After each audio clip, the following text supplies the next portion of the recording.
कैसे हैं आप सब? आई होप सब ठीक है आप लोग और पढ़ाई कर रहे हैं घर पर।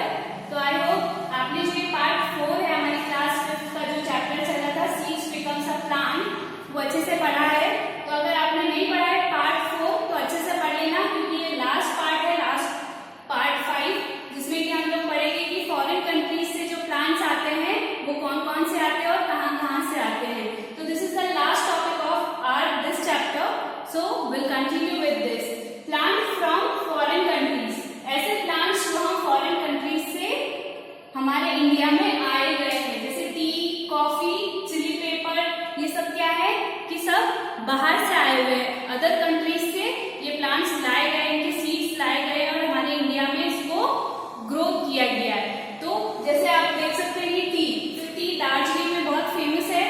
तो इसकी जो पैदावार है वो बहुत ज्यादा कहाँ है, आउट ऑफ कंट्री में, वहां से इसका सीड लेकर आए, वहां से इसका प्लांट लेकर आए और हमारे इंडिया में इसको ग्रो किया गया है। ठीक है, वैसे ही कॉफी और वैसे ही चिली पेपर। तो हम लोग इसको डीपली पढ़ते हैं कि कहाँ से अलग अलग कौन कौन सी कंट्री से कौन कौन सी चीजें आई गई है। Okay students, take out your page number 60 of EVS book और इसकी हेडिंग है plants from foreign countries. Many plants we see today are not originally from India. ऐसे बहुत सारे प्लांट्स हैं जो ओरिजिनली इंडिया से बिलोंग नहीं करते हैं, जो कि बाहर से लाए गए हैं। They have their origin in foreign countries, यानी फॉरेन कंट्रीज से उनको लाया गया है। उनकी ओरिजिन कहाँ है? फॉरेन कंट्रीज में। When people from foreign countries migrate and settle in India, they bring new plants to India and cultivate them.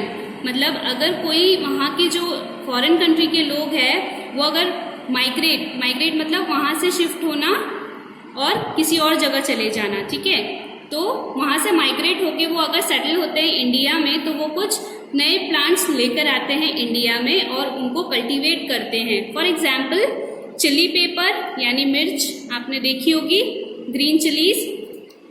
It originated in America and was bought to India by Portuguese लेकर आए थे ये, और ये originated in America, यानी America का ये plant है और ये पोर्चुगीज द्वारा हमारे इंडिया में लाया गया है। The British traders of East India Company brought tea from China and introduced it in India. तो ईस्ट इंडिया कंपनी लेके आई थी टी को, कहाँ से? From China and introduce to India, और इंडिया में वो प्लांट लगाया गया।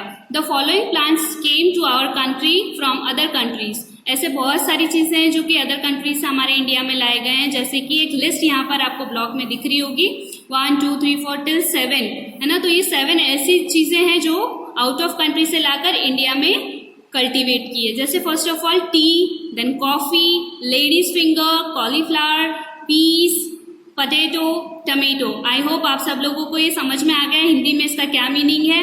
अगर नहीं समझ में आता है तो मैं वापस रिपीट कर देती हूँ। टी जो कि चाय हम लोग पीते हैं वो, कॉफी हम यूज करते हैं फॉर बीवरेजेस, और लेडीज फिंगर जो आपने भिंडी देखी होगी आपके घर में बनती है भिंडी की सब्जी, वो कॉलीफ्लावर यानी कि गोभी, पीस यानी मटर, पोटैटो यानी कि आलू, टमेटो यानी कि टमाटर।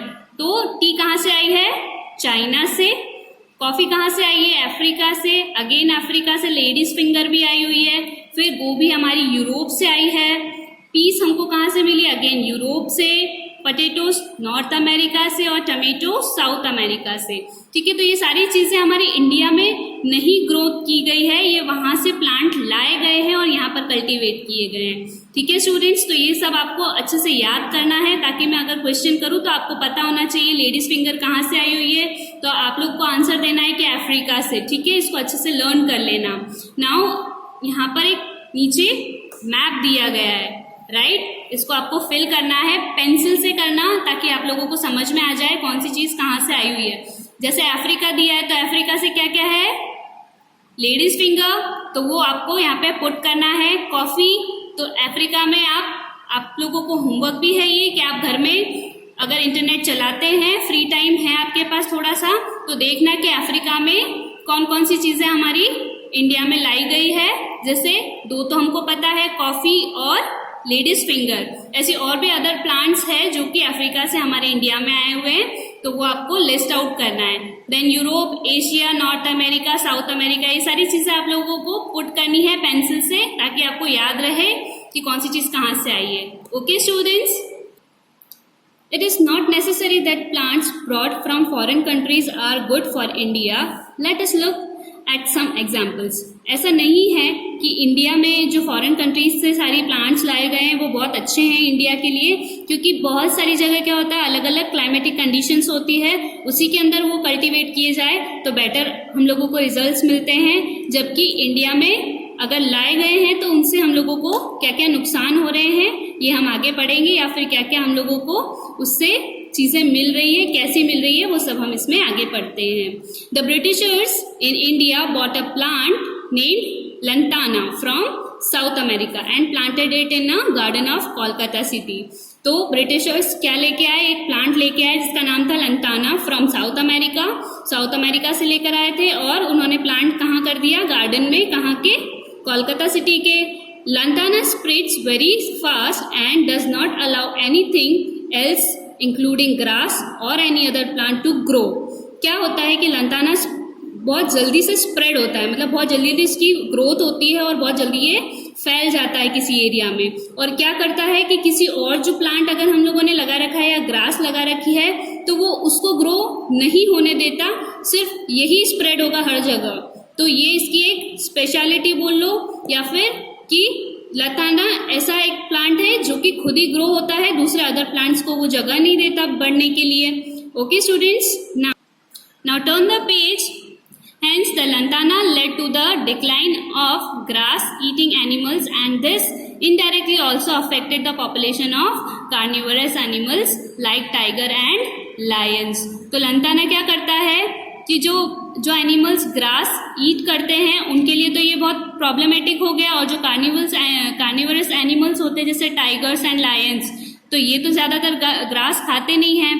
बट क्या होता है कि लंताना बहुत ज़्यादा बढ़ जाती है, और उससे क्या होता है कि डायरेक्टली इनडायरेक्टली देखा जाए तो जो कार्निवरस एनिमल है उनके ऊपर ये अफेक्ट करता है, उनकी जो पॉपुलेशन है उस पर अफेक्ट करता है।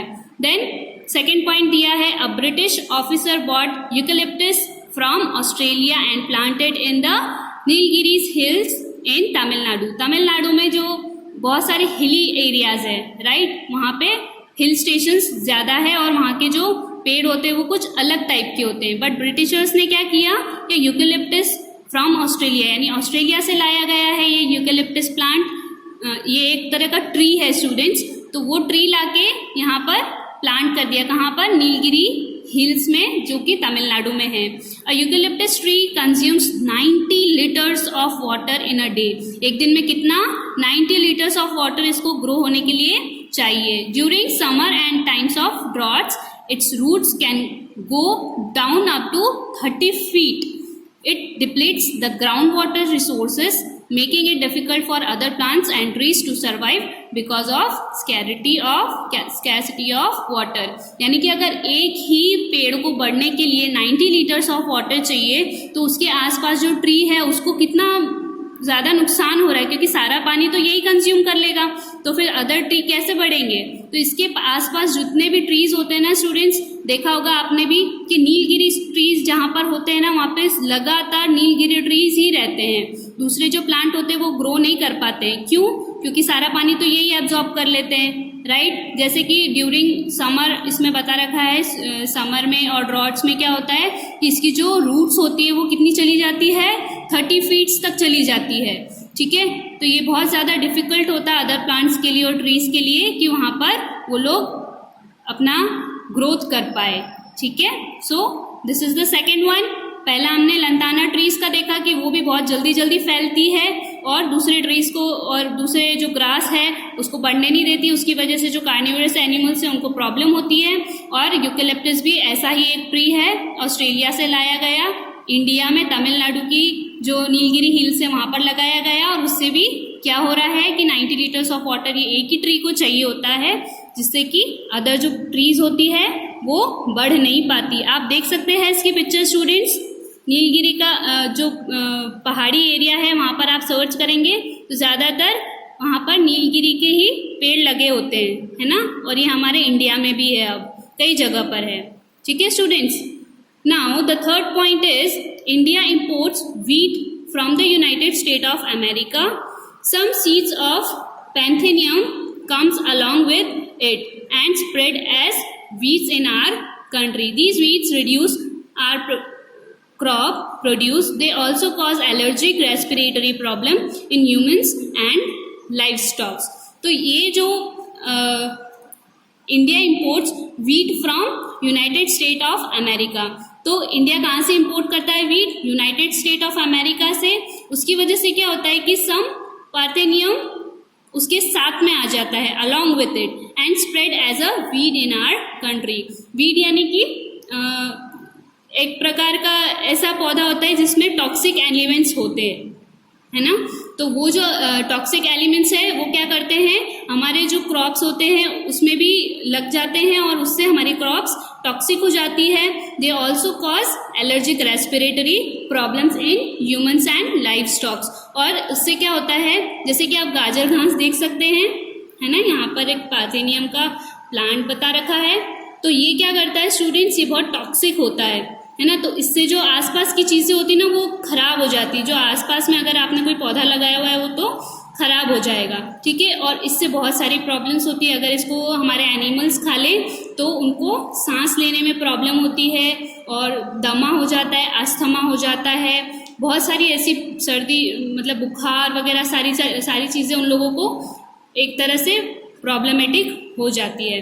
तो ये हमारे एनिमल्स के लिए, ह्यूमन बींग्स के लिए, दोनों के लिए बहुत प्रॉब्लमेटिक है, जो कि कहाँ से आई है, south United states of America. United State of America से ये लाया गया है। कब? जब वीट भी लाया है ना, तो वीट आई तो उसके साथ साथ क्या आ गया, ये प्लांट भी आ गया और इससे हमारे इंडिया में बहुत ज़्यादा प्रॉब्लम हो रही है। Got it students?